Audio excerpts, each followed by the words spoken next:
always unhook your battery before doing any electrical work on your Jeep or vehicle. Okay, today we're going to show you how to light up the night with a new product from Colight. So let's get started. All right, today we're going to take a look at these 5-inch Colights that was sent to me by the good folks there. And man, these things are extremely beefy and they look very heavy duty. I've got two lights here that are going to go onto the pillar right there of the JK. They sent me the pillar mounting brackets also. These are sold separately, I believe. And they also sent me a wiring harness. Now, I will show you how to hook up this wiring harness, but I am not going to use it because I have a built-in wiring harness on the JK. This is very, very cool that they even make that. And it is relay driven too. They sent me 2 stickers and some mounting hardware. One of the things on these JKs, especially this one, you do not have, I do not anyway, have LED headlights. And when you are looking in ditches or on the side of you, it seems to be a issue in really dark circumstances. So back a few years ago, I actually installed a switch pod. I'll try to leave a link up here, but this switch pod gives me the ability to control other lights. And we're going to hook it to this switch right here. And the switch pod unit is right here. So all of my relays are already intact and wired up. The thing we want to do is get our mounting brackets ready. And as you can see, this is pretty nasty. So we are going to use this spray glass cleaner and clean up these mounting areas.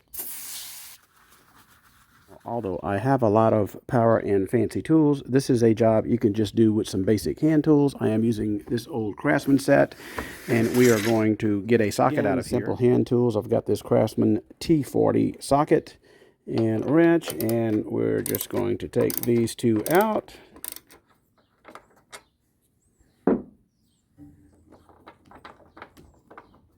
Okay.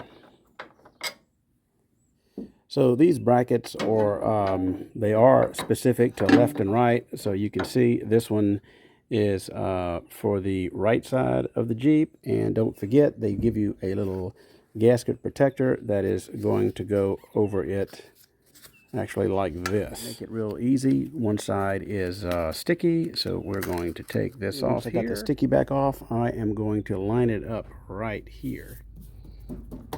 Okay.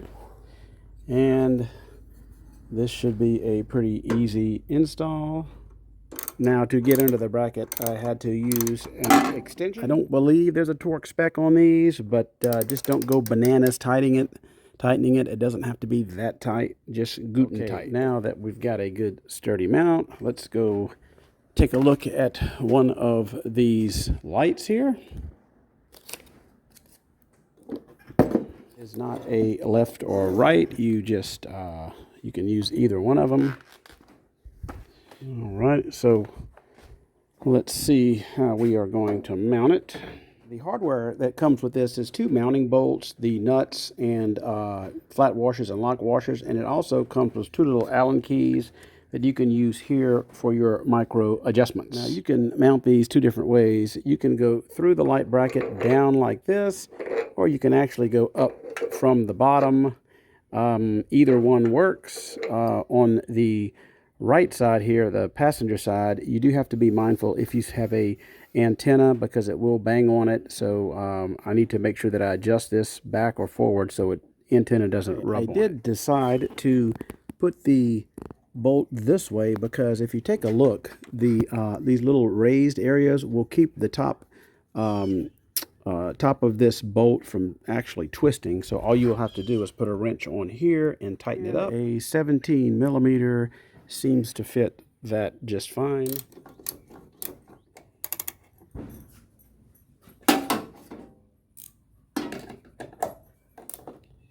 And I'm going to use these kind of down in like as ditch lights. They're going to kind of go down like this so they can shine to the ditches.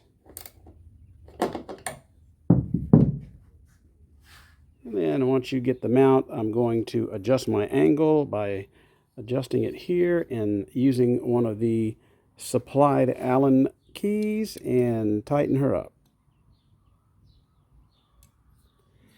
Now that I've gotten it all firmed up, we can pull this off of it. Now, in order to keep this from hitting that, I took a little piece of vacuum line and I'm actually split it, and I'm going to put a little bit of adhesive in there. That way I don't have to use any zip ties, and I will have this mounted on here to keep it from banging up against here and making all kind of noise. So I put just a little drop of this weather strip adhesive inside of that so this doesn't slide up and down, and now it will not make any noise if or when it hits. Okay, so this is the wiring harness they give you. It is plenty long enough to go to a 4-door JK or even a 4-door Bronco or even a truck. So you have your on-off switch down there, and then there's a quick connect there, and it goes to a couple of relays, a fuse, and then to each light. Now, since I don't need the switch and I really don't need the relays, I am going to use part of this wiring harness, probably up till about right here. So I'm going to cut it and I'm going to show you what I'm going to do. I can't recommend that you do that because I do not know if colight will warranty the lights, but if you cut into their harness. But anyhow, that's what I'm going to do. But by colight having this wiring harness here, it does make things a lot simpler, especially if you're going to put it on a side-by-side or even an old Jeep like this that doesn't have from the factory any switch pod accessories. But I did add one. You're about to see it. Okay, I've got them both mounted. I think they look pretty cool, so we are going to pop the hood and start the wiring process. Open. Again, this is a pod relay system. So this is not factory to the JK, but which is why they send you the wiring harness. And as you can see, I've got I'm using one just for this one here, for this bar light, and I've got a few more that are open. So it looks like I've got 2 additional switches, so that's what we are going to hook these to. Very simple to run the wires. I've had this light bar on here for at least 10 years and had the cable just ran through the hood there and have not had any problem with it chafing or anything. So we're going to do the same for these. This has these little stickers. These are RoHS compliant. All that means is that it didn't use like toxic materials to make the thing. So we're going to take those off. The next step is lay this wiring harness. This is the Y portion of it. And as you can see, it's got some little weather protected boots on here. It's 3 prongs here, which tells me it's got 2 lighting modes. And this just clicks into here like this, making a nice weatherproof connection. And we need to do the same thing on this side. Again, be mindful of where you're going to route your wires. You don't want the fan belt or anything else melting it or cutting it. We've got them both connected. We are going to start the wire management portion, which is zip tying these up against the firewall. Okay, so now that I have the wiring, you can see coming down, I've got everything zip tied along the firewall. I've got this piece zip tied up under here.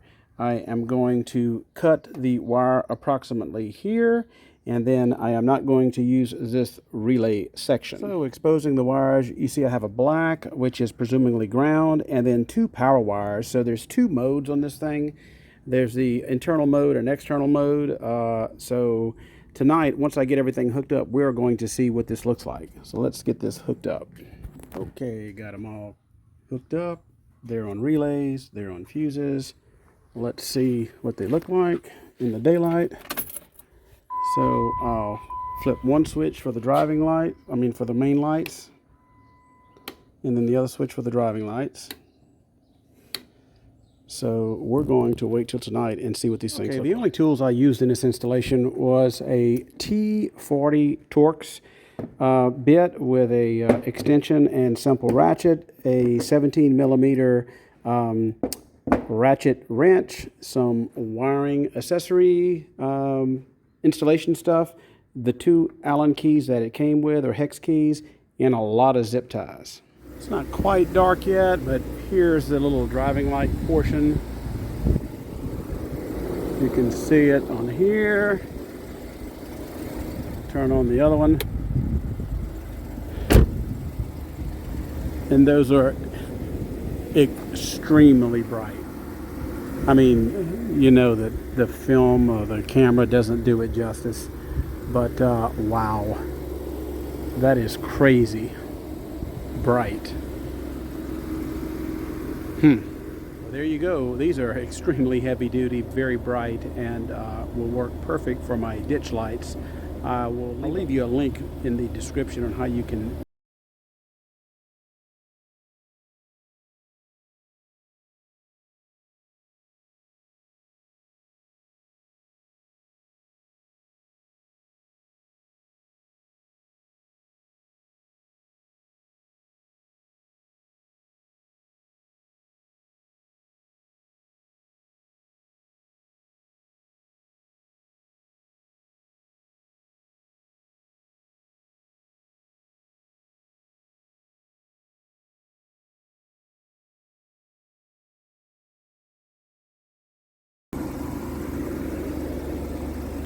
camera doesn't do it justice, but those are awesome.